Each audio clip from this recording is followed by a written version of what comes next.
Perpendicular to P are. ठीक है, दूसरा पॉइंट क्या दिया है, if P N into N R is equal to Q N square.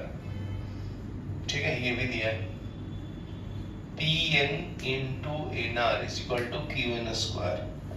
Then prove that angle P Q R is equal to 90 degree. ये तो पहले भी सॉल्व किया हूं ना मैं। ठीक है, तो सॉल्व कर लेंगे जी। तो लिख लो solution.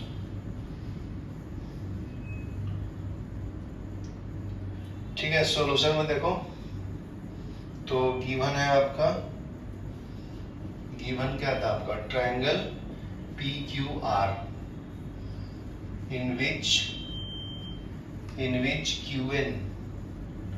Q N is perpendicular to P R ना, तो इसका मतलब 90 डिग्री है। और क्या दी गया है, T N into N R is equal to Q N square, बराबर है। तो देखो अब अगर मैं दो ट्रायंगल में ले लूं, लिख लो now in triangle Q N P, ये भी 90 डिग्री है ना, तो ड्रॉ कर लो ऐसे लगे तो। ये क्या है, क्यू एन पी, ये क्या है 90 डिग्री, बराबर है। तो लिख लो Q N P and triangle Q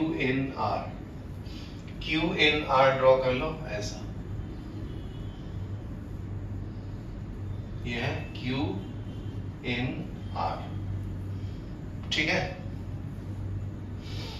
तो देखो ये दोनों आपस में 90 डिग्री है ना, तो एंगल यहाँ पे एज्यूम किया है, ये एंगल 1 लिया, ये 2 लिया है, तो angle 1 is equal to angle 2 हो गया ना, समझा। नहीं तो एंगल के फॉर्म में लिखना है तो एंगल के फॉर्म में लिख सकते हैं। और कैसे लिख सकते हो, angle Q N P is equal to angle Q N R, ये कितना है 90 डिग्री। ठीक है, उसके बाद क्या दिया जी, ये प्रोडक्ट दिया, इसका प्रोडक्ट का वैल्यू यूज कर लेते हैं। Q N square is equal to N R into N P, बराबर है। तो इसको, ये स्क्वायर का मतलब 2 टाइम्स मल्टीप्लाई है ना, तो Q N into Q N is equal to N R into N P, बराबर है। क्यू एन को लेफ्ट